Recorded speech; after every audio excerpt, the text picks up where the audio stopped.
Լագա, գիտեք ինչի անշլագ, գիտեք ինչ են բոլոր լրագրողները եկել, հատուկ կանգնել կամերաներով, բաներով, որտեվ սիրելի բարեկամներ, նրանք սպասում են, երբ է ծեծ կրտուկը սկսելու, երբ է մարդա մեկը դառնալու բոքսի տանձիկ, որ իրանք էլ ահասարսուր վերնագրերով գրեն,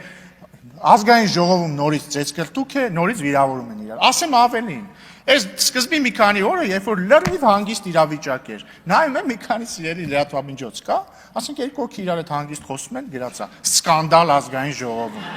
Ասենք Վարդևանյանի հետ ժպիտով խոսում են, գրելա Վարդևանյանն ու Ռուբինյանը վիճեցին ազգային ժողովի ամբիոնում, բան։ Հա, ընդ որում, բայց ուշադրություն դարձնեք, այդ նույն լրատվամիջոցները կրկնակի բան են անում։ Նայեք, համ գրում են այս ազգային ժողովը բազարի տեղ է, այսինքն դրանք ինչ են անում, սա որ իրար հայոյում են, բայց միևնույն ժամանակ, օրինակ հերիքա, մի անգամ ընդդիմադիր խմբակցության, ասենք ղեկավարը, ասի հա, սրիկա ասելը սխալ էր, կասեն ոնց թե, այս դուք fake ընդդիմություն եք, այս դուք բան չեք, կամքից զուրկ եք, ընդ որում դա կասեն համ լրագրողները, այն նույն լրագրողները, որ սպասում են միացտեղ բան լինի, բազար լինի ու ծեծու ջարդ։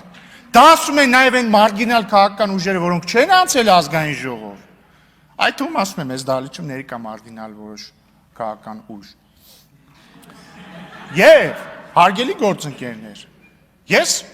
ընդ որում ես հետևել եմ երեկվա իրադարձությունը։ Ես անկեղծ շատ եմ գնահատում, որ երեք պարոն Կարապետյանը ասաց, այո, ես կարծում եմ, որ պարոն Ղազարյանի արտահայտությունը դուրս էր բարեվարկության կանոնից։ Եվ գնահատում եմ, որ ասաց, լավ, ֆրակցիայի նիստ կանենք,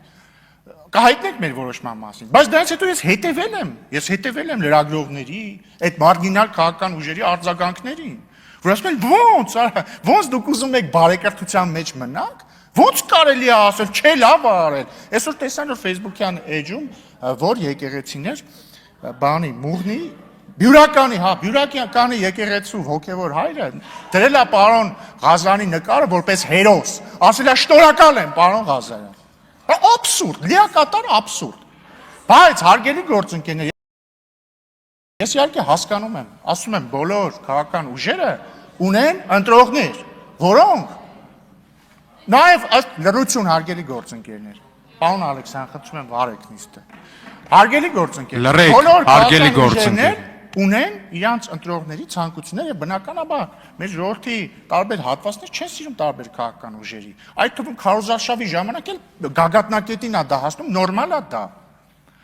Բայց ներողություն խնդրելը վիրավորանքի համար ամենևին թուլություն չի, հարգելի գործընկերներ, բացարձակ թուլություն չի։ Հակառակը դա գիտակցում է, որ մեր ժողովրդի ռադիկալիզացիայի, նկատի ունեմ միմյանց հանդեպ ռադիկալիզացիայի շղթան պետք է կոտրել, այդ շղթան պետք է կոտրել։ Պարոն Վարդևանյանը ամենևին իմ երազանքների ազգային ժողովի փոխնախագահ չի։ Իմ երազանքների ազգային ժողովի փոխնախագահները Ալեքսանդրյանն ու Կոնջորյանն են։ Մեկ էլ ես անցած գումարման ժամանակ։ Բայց ես ընտրել եմ Վարդևանյանին, որտեղ ես հասկանում եմ, որ նույնիսկ եթե ինքը իմ երազանքների ազգային ժողովի փոխնախագահը չի,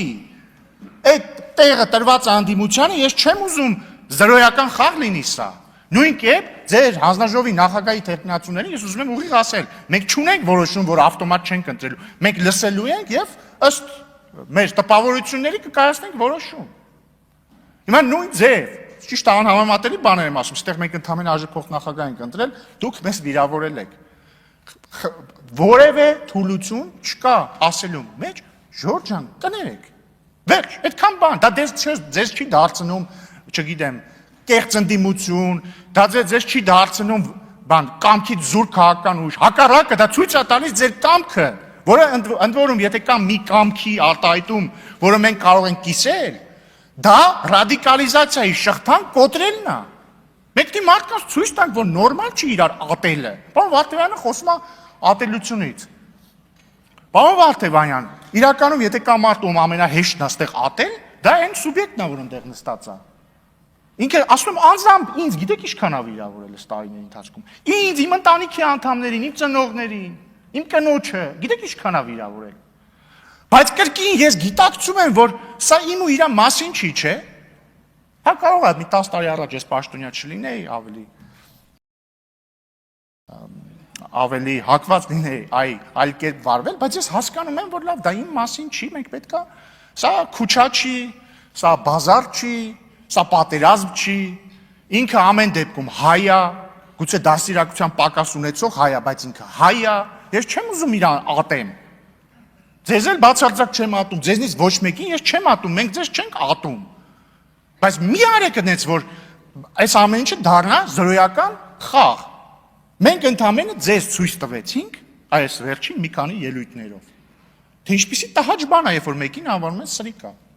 Եթե դու դա գիտակցում եք եւ այս տրամաբանությունը կիսում եք, խնդրում եմ անդրադարձեք եւ եկեք փակենք այս թեման։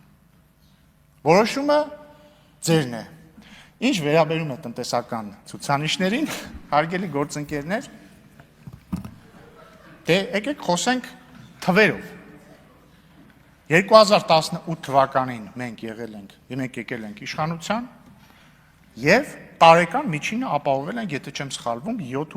7.5% տնտեսական աճ, 7.5%։ 300,000 հավելյալ աշխատատեղ ենք ստեղծել այս ընթացքում։ Ուժեղ Հայաստան կուսակցությունը, երբ որ քարոզարշավի ժամանակ ասում էր մենք ստեղծելու ենք 300,000 աշխատատեղ, մենք այդ 300,000 աշխատատեղը արդեն ստեղծել ենք։ Ընդ որում Ուժեղ Հայաստանը, որի անդամների մի մասը նախկորդ իշխանության ներկայացուցիչներ են, ունեցել են այդ հնարավորությունը ստեղծել 300,000 աշխատատեղ, բայց չեն ստեղծել։ Մենք ստեղծել ենք։ Եվ սա փաստ է։ Եվ ես կարծում եմ, որ եկել է ժամը, ընդ որում այս ամեն ինչը տեղի է ունեցել չընդհատվող կրիզիսների ժամանակ, կովիդ, պատերազմ, ներքաղաքական լարվածություն, էլի ռազմական բախումներ եւ այսպես շարունակ։ Եվ մեր ժողովուրդը պետք է իմանա, որ եկել է խաղաղ վիճակում ապրելու եւ տնտեսական բարգավաճման ժամանակը։ Մենք չափից երկար ենք արնահոսել, մտահոգվել, եղել հակամարտության մեջ, եկել է ապրելու ժամանակը։ Իհարկե կան ուժեր, որ ուրախ չեն, ասում են ովքեր են հայերը, որ նորմալ ապրեն ընդհանրապես, հանգիստ ապրեն։ Չէ, իրանք պետք է լինեն, ասենք, սեփ եւ պետք է տառապեն եւ արնահոսեն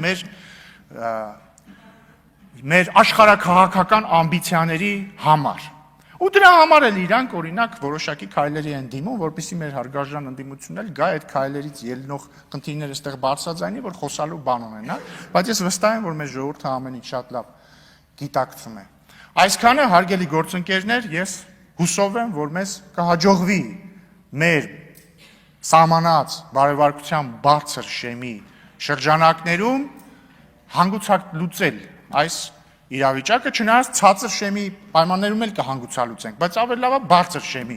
պայմաններում հանգուցալուծենք, եւ ես առաջարկում եմ այսօր տխրեցնել մեր սիրելի լրագրողներին եւ նրանց ընդհանրապես նյութ չտալ, չնայած իրենք ձևը կգտնեն մի վերնագիր հիմա կգրեն։ Սիրելի լրագրողներ, սիրում եմ ձեզ։